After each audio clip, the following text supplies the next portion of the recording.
Hello and welcome back to Behind the Blinds. Hola. Hola. This is Marcos. Hola, yo soy Dora. I'm just kidding.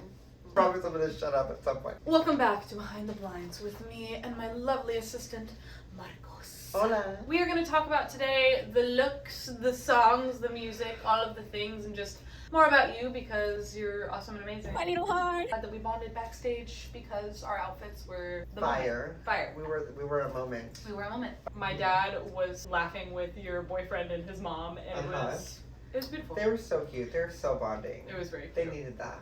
Your boyfriend was like, and his mom were like, we gotta go outside for some cigarettes. I can take them anywhere. You had a lovely audition. You looked stunning. Tell me about the outfit that you wore. Thank you so much. You're Thank welcome. you. So that look was really, really special to me because for one, I was wearing boots that had like a little heel and I really haven't been like seen in public like a whole lot, like, you know, in like a full heel. like a full heel. But I don't know, is it a full heel? It's just a booty. I mean, it's still a heel. It's a step. Step up. Yes, step up. It was a very feminine outfit. The top was a blouse, and then it had my mariachi vest, like the actual vest from my mariachi traje that I used to wear back when I would gig as a mariachi, as my little 17-year-old self. What made you want to wear the mariachi look? That's what I grew up singing. I grew up singing mariachi music. I'm very Mexican. Just a whole vibe. It was a whole like my mariachi story plus a mariachi song by Selena, and I was wearing a feminine mariachi style look. It was the moment. It was a moment. So obviously we've seen the Blinds look because you've watched it at this point. Thank you for watching. Obviously I've seen it, but explain like where you want your style to go now. Is the booty growing? Not the booty back here, but the booty down I here. was Maybe about both. to ask you, like, does it need to grow? It's perfect. I could use a booty. I'm not gonna lie. I could use some extra booty. I don't want to be confined to style or fashion. I want it to be art. When people don't really get it, it's okay. You're not supposed to get it. It's art. It's my art. Yeah. You know what I mean?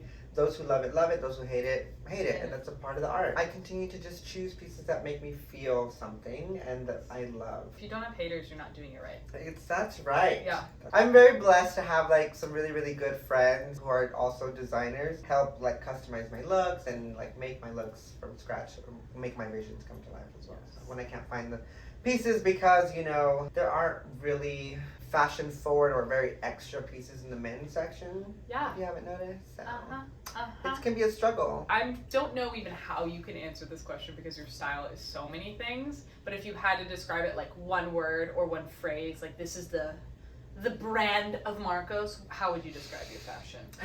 Chic and art and fashion. But like, not fashion, but art, but chic. Does So that make chic sense? and art, but fashion, but not fashion, but art, but chic. I love that you memorized that because I don't even know what That I was said. like a little Simon Says where there were like the 3 buttons of like chic, art, Like- fashion. Yeah, you said bop it, twist it, pull it. Pop it. Pop it. Which I think is what you wear and also your photography that I've seen. It's very editorial, Thank you. chic fashion. Yeah, even as an artist, as a photographer, that is what I always want to push in my photo shoots is very artistic, creative, out of the box, but still keep it chic and polished and cute, but still pushing limits, you know? Tell me how the Blinds went for you. Like, what was that experience? What was going through your head? I literally thought I was going to vomit, forget all the words, and run off stage. Uh-huh. Like 12-year-old Marcos. This is the only way I can describe the feeling. You're in line for the scariest roller coaster in the world, and the line's getting shorter and you're getting closer to getting on, and you want to back out, but you can't because for one, your friends won't let you. And then for two, like, there's just no getting off. You can't get off this ride, and then next thing you know, like, you're in. And then you just can't do anything but get on the ride and just do it. That was the feeling. Like, I don't want to go, I don't want to go, but also I can't back out. I'm here now. Yes. I gotta move forward, but I don't want to. It was exhilarating. And before you know it, it's your turn. Here's the mic, sir. And you're standing there, and the door's open. And the second I took that first step, it was like a whole nother Oh, another a whole nother bitch just stepped out into that stage, and I was like, So it wasn't scary at that point. Once the roller coaster hit, I was someone else. Yeah. Someone else took over. Marcos was gone, checked out. It was like a Sasha Fierce moment. And I got up there and I was like, pointing at Kelly and I'm pointing at the crowd, and I was just doing all my thing. And then whenever the song ended, Marcos is back, and then I don't know what happened. But you made it through the toughest part. I did. The nerves are crazy. Crazy. Crazy. Crazy. Did it feel good to sing a song though that you resonate with so much or that you already liked? So for one, it was very special because I was representing my culture and what I grew up on, what really taught me to sing. Also, doing it as myself for the first time. For the first time in my entire life, I was stepping onto a stage and being me. That was also very, very special. Bringing an old dream back to life. It was really, really awesome. Which is your story is so powerful. Like I feel like you need to tell the whole Marcos story because it makes me want to cry. I think it's amazing. So obviously we have this gorgeous man, talented photographer, doing all of the things on The Voice, but getting the call for this was kind of like a big moment and almost a godsend of like, oh, I shouldn't give up on my music dream. Growing up, I was not very good at anything. I'm shocked because now you're photo, fashion. Well, I wasn't good at any of the things that I was supposed to be good at. Right. Because it was not me. I wasn't good at soccer or baseball or little league or hunting or fishing or none of the boy things. I wasn't good at any of that, so I already was like ahead on feeling like a failure. And when I finally came across singing, it was something I was just naturally good at. And that I got praised for and that I got, like attention for. So I just latched onto it in every which way that I could. Church choir, school mariachi, talent shows, musicals, everything I could do. And then when my family found out that I was gay, they kind of abandoned me and I lost their support. I didn't graduate high school. I didn't go to my dream college that I was already accepted to. And yeah, I just kind of gave up on my dreams and I never touched music again from that point moving forward. I was on a journey of like finding myself, healing my relationship with my family, and there was like other things I feel like that took priority in that time of my life. For sure. Just living, finding a way to live. Because how old were you? I was 17, 18. Yeah. In that phase. Yeah, you had to grow up real fast, I'm sure. Yeah. Of like, okay, wow, what am I gonna do? Like my whole life growing up, family's family. We got each other's back. We don't turn our backs on each other. That's the purest love that you know. And then to kind of have a moment of like, it was all right. That really took it to that place where I just didn't want to touch any part of my life from that moment moving forward.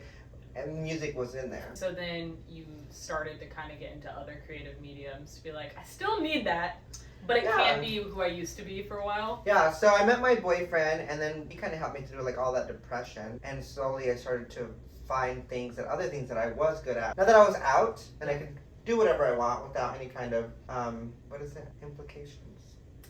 Sure. That's not the word I'm looking for. Without any judgment? Yeah, any... Repercussions?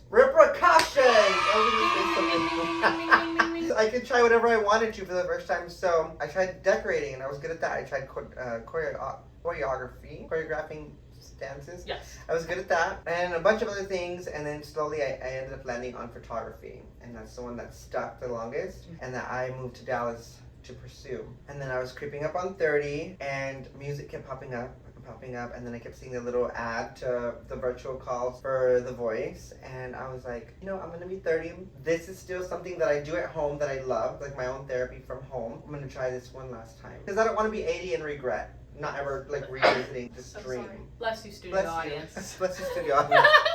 We need a COVID test for the studio audience, please. Yeah, someone escort her out, please. Thank you. Yeah, so I was like, I don't want to look back on my life and regret that I didn't ever try it one last time. So I was like, screw it, I'm just going to audition. And I didn't tell anybody, I just did it really quick. And then I got a call back and I was like, oh, shit. It's happening. What does this mean? I got a call back. And then I did the next round and I got a call back and I made it through all the preliminaries and I made it through blinds and... And you made it on Team Kelly. And I made it on Team Kelly! So. Was that like not the most cool moment ever? Because she was who you wanted the whole time. That's what I wanted, yeah. She turned and she was so happy and I was like, I'm just such a big fan of you, and I was just fangirling. I feel a little bit like a fraud because like everybody here is so talented and like been in music for so long. I feel like I've been away from it for over a decade. So it's that feeling of like imposter syndrome. I feel that. I mean, I think we all do, but it's so cool that you're coming back to it because so many people would just not touch it again, and everyone is faking it 110%. Even I've done music full time for this whole year, I'm like, am I allowed to be here? Like, is this really real? Yes. That's what I feel like. I'm like, somebody made a mistake and somebody put my name on the list and it wasn't supposed to. But I'm not going to tell anybody and I'm not going to correct anybody. I'm just going to go with it. From what I've heard, you deserve to be here 110%. Well, thank you. Even just for your story, I think it's going to touch a lot of people to have Yeah. you on TV and get to relate to that, and to have honestly some Selena songs. Like, I know. the mariachi look, like that representation too, I think is just like, we need some. I definitely think that I'm at an age, mental and emotional place that I can now use my story. I'm ready Yes. to use my story and my testimonies for the LGBT community, like for the fight. Lighter question after nearly tearing up. It's fun. If you were the one sitting in that chair, what would you be giving your team as a coach? What was the first thing that popped in my mind? Like, He said censored. a beep, beep, beep. Let's say maybe like a battery operated microphone. Yes, microphone. Battery operated microphone. Fully rhinestoned. That's essential. Sparkly rhinestone. Imagine sparkly shoes. rhinestone microphone. Like, Perfect. sing with me. How cute is that? That's perfect. That's perfect. You Oh think? my gosh. I should be a coach. You really should. There were a lot of amazing looks. Was there any look where you said, I'm stealing that from my wardrobe and I need it? Preferably someone who made it to the TV, but... Well, that was one, but she's not here anymore. Rest in peace. R.I.P. R.I.P. Oh, she ain't dead, but... But she's at home. I'm so self-absorbed. But I mean, your outfit was the best. Obviously, we know this. We know this. No, you know what? Honestly, I love the 3D beating of your dress. Thank you. And I love the color palette. I love the patterns. I would want to steal like that vibe Yes. in like my In way. your style. Yeah. Absolutely. A suit done like that in Oh, that so color palette. cute. And then like a shoe and a hat in the black and white. But like all the 3D beating on a suit pant. Yes, I love it. Yeah, I would say your look. I'm honored. I loved your Wow, look. another point for Team Kate. Yes. Asking all the good questions. I love it. So, Absolutely. I'm selling. Absolutely. What do you hope when people start, obviously, fangirling, fanboying over you, being like, this is my person, that your art communicates? Like, what do you want them to find? I think Music-wise? that's so I don't know. It sounds so far-fetched that that's like actually gonna happen. No, it's going to happen. It's Like going what, to. people fangirling over me? It's I already knew you. I stalked you the second I met you. I said, I need to know this person. So it's happening. Oh, I love that. I want them to find hope in being themselves and know that there is a bigger purpose for them. Yeah. To stay positive. I want to instill positivity, hope, faith, and love, self-love. That's what I want. Okay. Last question. Where can people find you? I think all of my socials are Marcos _Covos. MARCOS_COV as in Victor OS. B as in Victor, you better follow him. V as in Victor because it's not a B, it's a V because some people get a B twisted with a V. But that's okay if you do, but it's not. It's a V. I mean, it's a V. Hypocrite. I'm Called such out. a hypocrite. Oh. Called out. Thank you for having me. I love to hear this couch is very comfortable. Where can I get one? The Let me give you the exact My own address. room. I love you. Thanks for watching. Definitely check out Marcos' music, photography, blind audition, and don't be jealous of his fashion. Just kidding, dude. Bye! Bye, guys.